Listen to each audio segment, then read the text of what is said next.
Hi there, this is Sandra from the Schwowin's Nest. If you've clicked on my video, you're ready for spring. I've gathered 10 of my spring DIYs that I think are my best. I hope you enjoy. My first DIY is a spring topiary. This is an extra large styrofoam ball that I'm just going to paint green so you don't see any of the white through the greenery. I'm using this wood garden fencing and I'm going to just snip some pieces apart using my wire cutters. I needed only about 5 for this project. I'm using a eucalyptus garland that came from a dollar store, and what I'm doing now is just trimming off those little stems at the very bottom. I'm not going to need those because I'm going to actually use the bottom part of the leaf to glue onto the ball. Starting at the top, I'm gluing the stems facing downward until I get about halfway down the ball. I'm also using my screwdriver to help me not get burned because that plastic on the plants gets really hot. Here it is partway done. I'm going to continue to glue on the stems, and this time I'm going to go in an upward motion. Here it is all complete. I've also added some little stems that are sticking out a little further just for some added texture. I'm using a screwdriver to punch out some of the styrofoam so I can make a hole big enough to hold the stem. I took a dowel and glued those 5 wood pieces to the dowel, and now I'm just hot gluing it into place. And this is what you end up with. This is the container I'm going to use for the topiary, and this was a thrifted item. I just love it. It was already painted white like this, and it's metal. It has these beautiful cutout leaves. I thought it would be perfect. I'm taking some styrofoam and I'm going to glue it down to the bottom of this container, but I'm also going to need something to help that topiary tree stand up a little bit better. I'm using a spice jar and I've put some hot glue down at the bottom to hold the spice jar in place in between all of the styrofoam. Then I'm going to add a generous amount of hot glue inside the spice jar and place the topiary right inside. Hold it still until the glue has a chance to dry.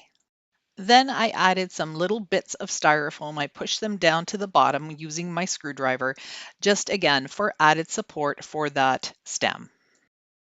Once I had everything in place the way I needed it to be, I added some white rocks that were a Dollarama purchase. I think I got a big bucket of them for about $3. So I'm just going to put them in gently, making sure that none of them pop out the sides. And then I'm also going to add some green moss in between the rocks just to make it look like there's some grass or something growing up in between the rocks.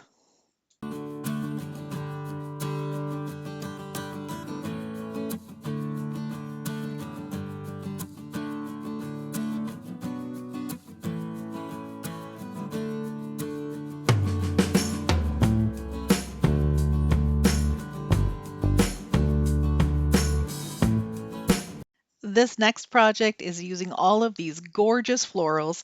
Some of them are from Michael's, some are from the Dollar Tree, and some are from Dollarama. And I just could not resist the combination of all these lavenders and whites. Most of the time when I'm working with florals, I tend to trim off the stems from the bushes because I don't hardly ever use a bush all at the same time. I'm going to be using one of the Dollar Tree wreath forms, and this is one of their larger ones.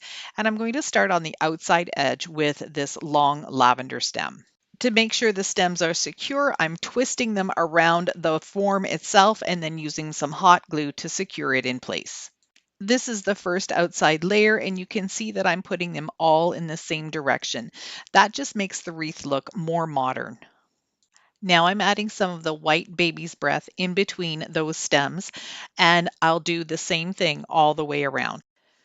This is how full the wreath is so far. I'm about halfway through, and you can see that I'm just using the same florals and just moving around, putting them in such a way that it's appealing to the eye, and then working my way from the outside in using hot glue and twisting the stems around the wire form.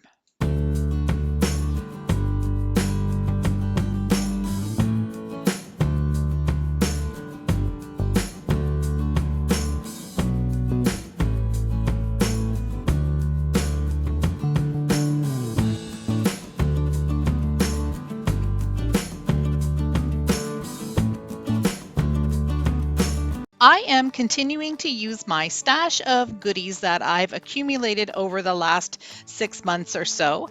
And I picked up this Happy Valentine's Day little red truck, although it's not red, and I didn't end up using it. So I decided that I was going to do something different with it. So I'm going to take my craft knife again and just score along the lines on the front and the back, and then just snap it off. I'll be giving the body of the truck 2 or 3 coats of white chalk paint. I'm using the same chalk paint recipe in the black acrylic paint that I'm using for the tires. They got a little messed up when I did some sanding, so I needed to clean that up. I'm also painting the rim on the truck bed and the frame around the window.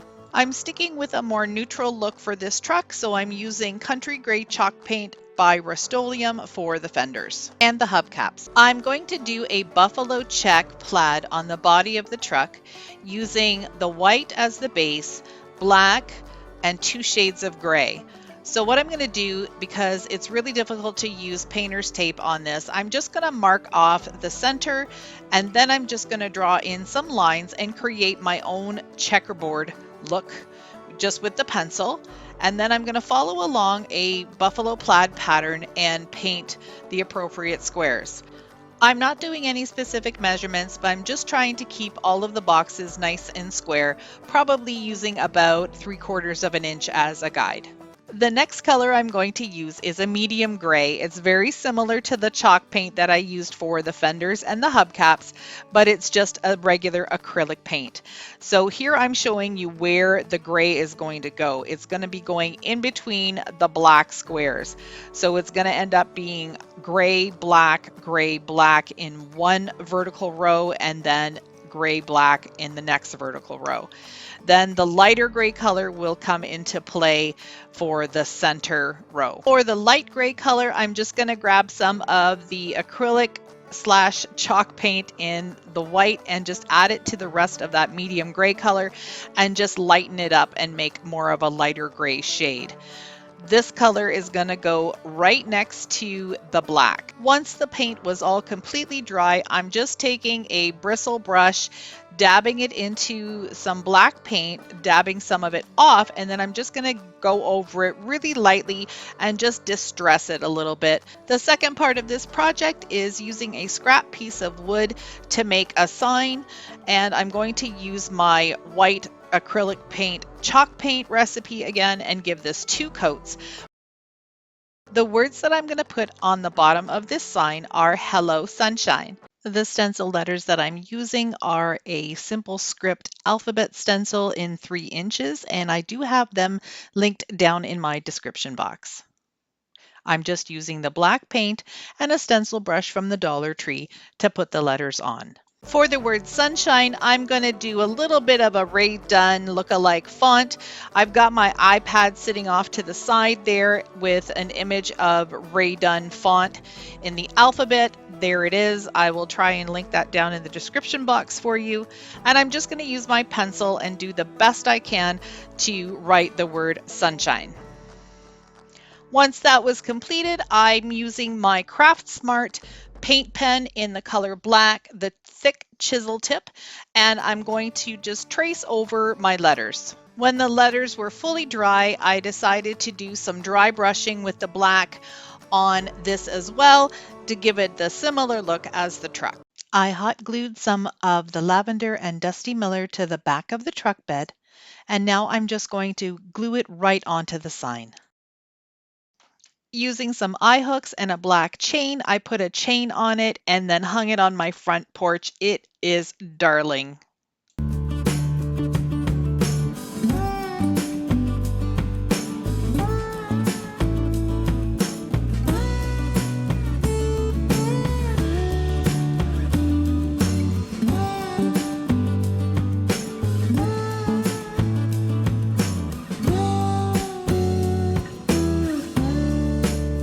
You start out with a medium-sized styrofoam ball, from the dollar store and a whole bunch of different flowers. You can choose any colors you like. I've got some dark pink, some light pink, and then I've got some ivory because I want to create an ombre effect. You could just apply the flowers whole onto the styrofoam ball, but I decided to take the petals apart and do something a little different. Instead of using glue to attach the petals to the styrofoam ball, I decided this time just to use some straight pins. I used the end of a paintbrush to just make a starter hole, and then I'm going to grab the wooden dowel that I'm using, and I'm just going to be pushing that into the styrofoam ball to get it in there firmly. Starting at the top of the styrofoam ball, I'm going to take one of the ivory petals and use a couple of straight pins to pin it in place.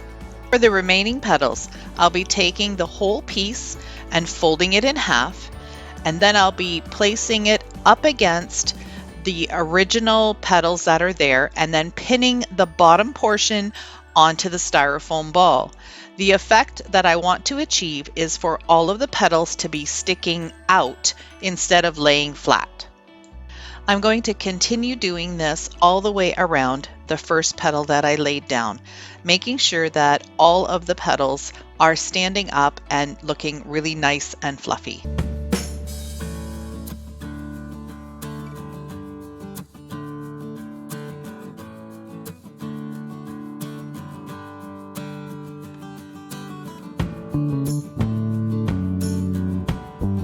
Once I got down to the bottom, I decided to insert the dowel again just to make sure that I had the same amount of coverage all the way around the dowel itself. Then I'll be adding a few leaves. To finish it off, I added a few of the smaller petals down at the bottom by the leaves. Using another thrift store container, I added some floral foam, and I'm just pushing the dowel right down into the foam.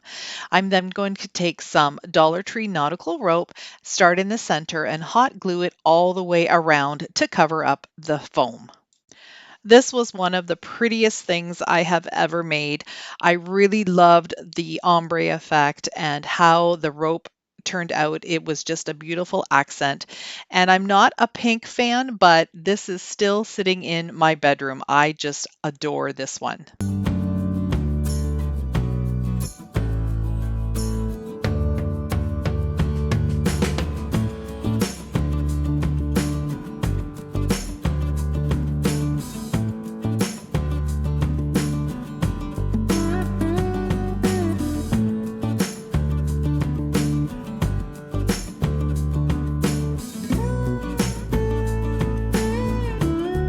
Today's project is super easy.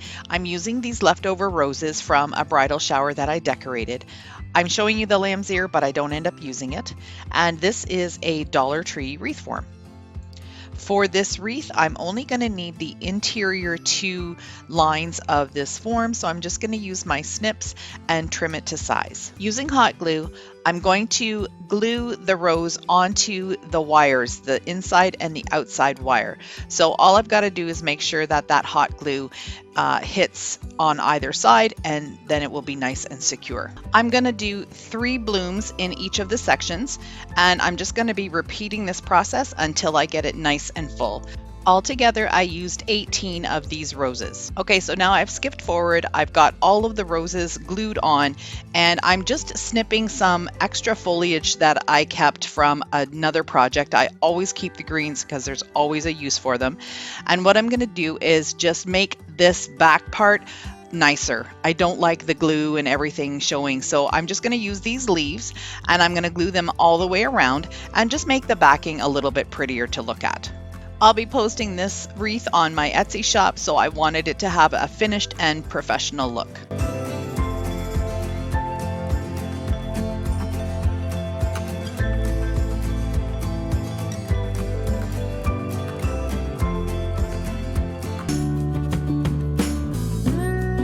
This is a thrifted frame that I painted white a while ago because I had plans for it, but that didn't end up using it. I'm taking a wooden pallet from Walmart and I'm going to fit the pallet right inside the frame, and I got lucky because it just fits exactly. Using my Rust-Oleum Linen White chalk paint, I'm going to give the palette one coat, and then I'm going to make sure I get in between and all around the edges. The stencil I'm going to use is Bloom Where You Are Planted. I think that's perfect for spring, and it is part of a batch of stencils that I got at Joann Fabrics when I was in Florida at the end of January. So if you want to see those stencils, I will have the link to them in the description box below. You can see here that the stencil doesn't fit exactly on the palette, so I'm just going to be adjusting each of the words and placing them on the palette separately. You're probably wondering why I'm putting it off to the side and not centering it, but in a few minutes you're going to see what I'm going to do with that little section on the left. I used my pencil to trace out the letters. For this sign, I did not want to use a stencil effect with a brush. I'm using my Craft Smart oil-based paint pens, and I'm using two sizes. The first one is a chisel tip, so it's a fairly thick one, like a big permanent marker, and the second one is a smaller, narrower tip, and that's what I like to use to outline my stencils.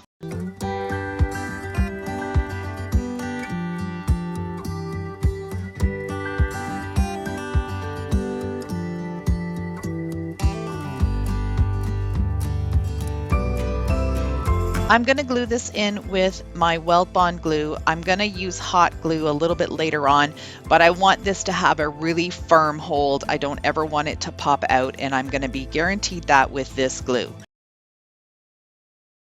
The original palette had a nice sawtooth hanger on it, so I unscrewed it from that and screwed it into the back of the frame. So seeing this as spring decor, who doesn't love a little lavender? I'm going to add some lavender to the sign. I'm also going to use some lamb's ear leaves to dress up the stem.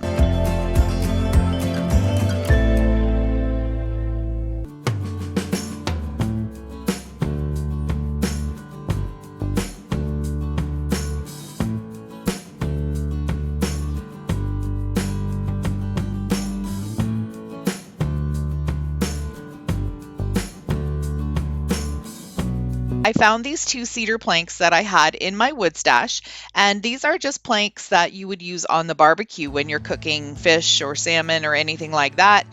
And what I needed to do was just take them outside and give them a good sanding because the backside is really, really rough. Then I just gave them one coat of white chalk paint, and this time I was using the Rust-Oleum Linen White because I wanted to have a really good coverage. These two little mini crates were from a project that didn't turn out, so I decided to repurpose them for this project. I'm going to take the black chalk paint and distress them again because they will be hanging next to the mirror. I'll also do the same thing with the cedar planks. Before I attach the crate to the planks, I wanted to add a backing hook for each of them so it would be easier to hang. I'm going to be placing the little crates down at the bottom of the cedar planks, and I'm just going to use some hot glue to apply them because I'm not putting anything heavy on it.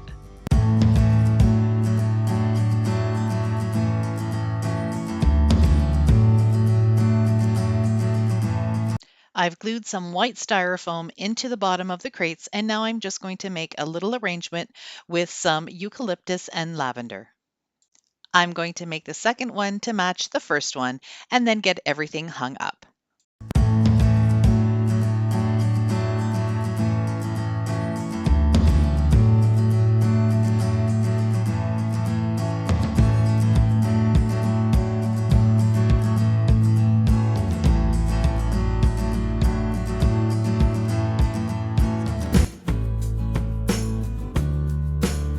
This next project is a cute little sign just made from a little scrap of wood.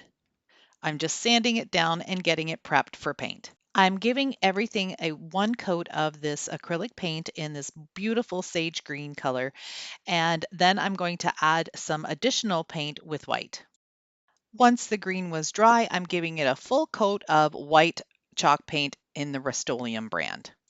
I've sanded around the edges of the sign, but I also want to have some of that green peeking through. So I'm taking coarse grit sandpaper and going across the sign in the direction of the wood grain to pull off some white paint and reveal the green. I got this little stencil from Hobby Lobby when I was visiting in the States a couple of years ago, and I'm going to use the same sage green color for the words fresh flower and then the seeds, stems, blooms at the bottom. Then I'm going to use a country gray Rust-Oleum chalk paint for market and the little floral design. This turned out so stinking cute. It's amazing what a little paint and a stencil can do to a scrap piece of wood.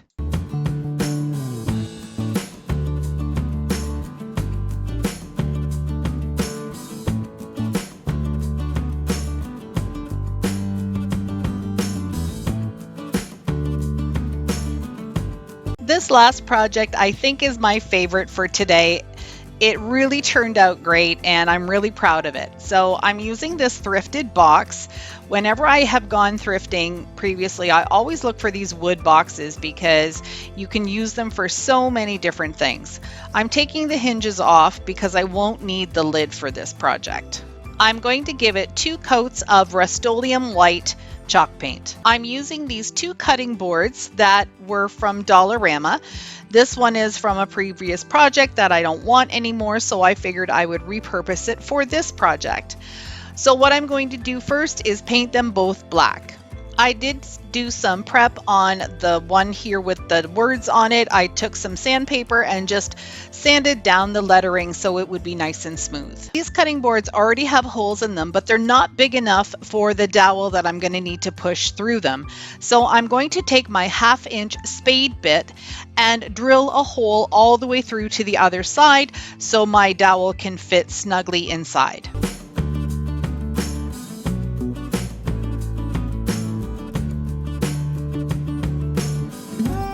What I'm doing here is marking off how high the box will be against these cutting boards and drawing a line to make sure when I'm drilling my pilot holes for my screws that I don't go above the box line.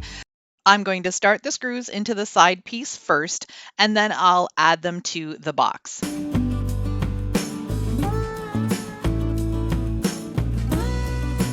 Now it's time to put the dowel in.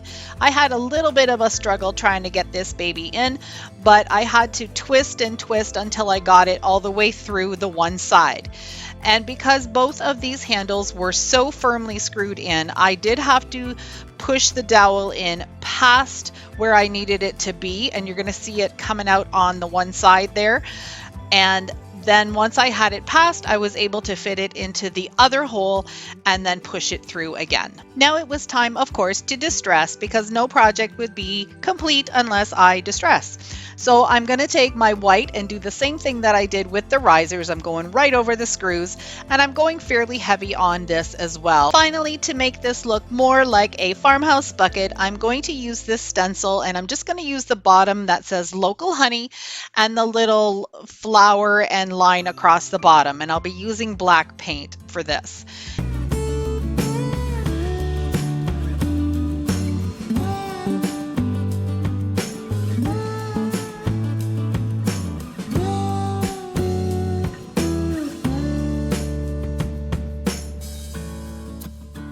Second project is using this multi-frame frame. It's got, I think, 8 or 9 different spots in it where you can add some photos. I love how this looks, but of course, brown is not my color. But this has some really nice lines to it. So I'm going to add some chalked linen white paint. I did take out the glass pieces and the backing, so this is just the wood frame itself. I'm also going to paint that middle glass piece because that's just not my style, and I wanted to do something a little different with it. I love to distress anything that has wood underneath it, so I'm just taking some rough grit sandpaper and going over the lines of all of the areas on the frame just to bring out some of the details. Now I've popped the backing onto the frame and I actually haven't closed it up yet. What I'm doing here is just outlining those areas. I'm going to be adding some pictures to the backing part and I want to make sure I put them in the right spot, and so I'm going to be using this pencil just to trace out those squares.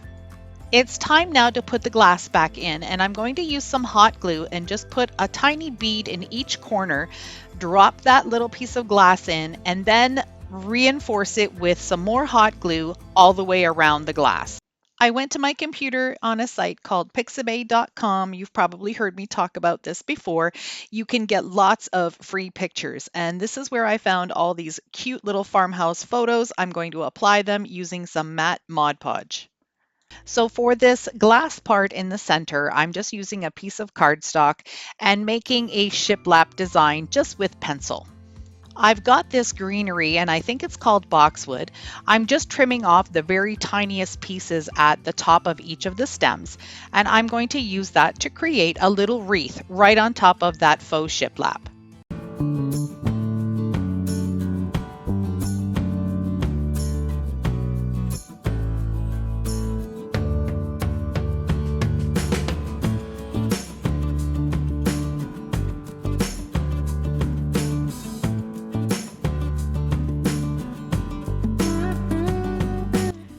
I hope you enjoyed my top 10 spring DIYs.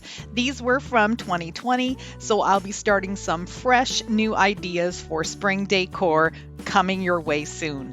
If you like this kind of content, I'd love for you to stick around. Hit that subscribe button. Those two black arrows will show you exactly where to click. Bye for now.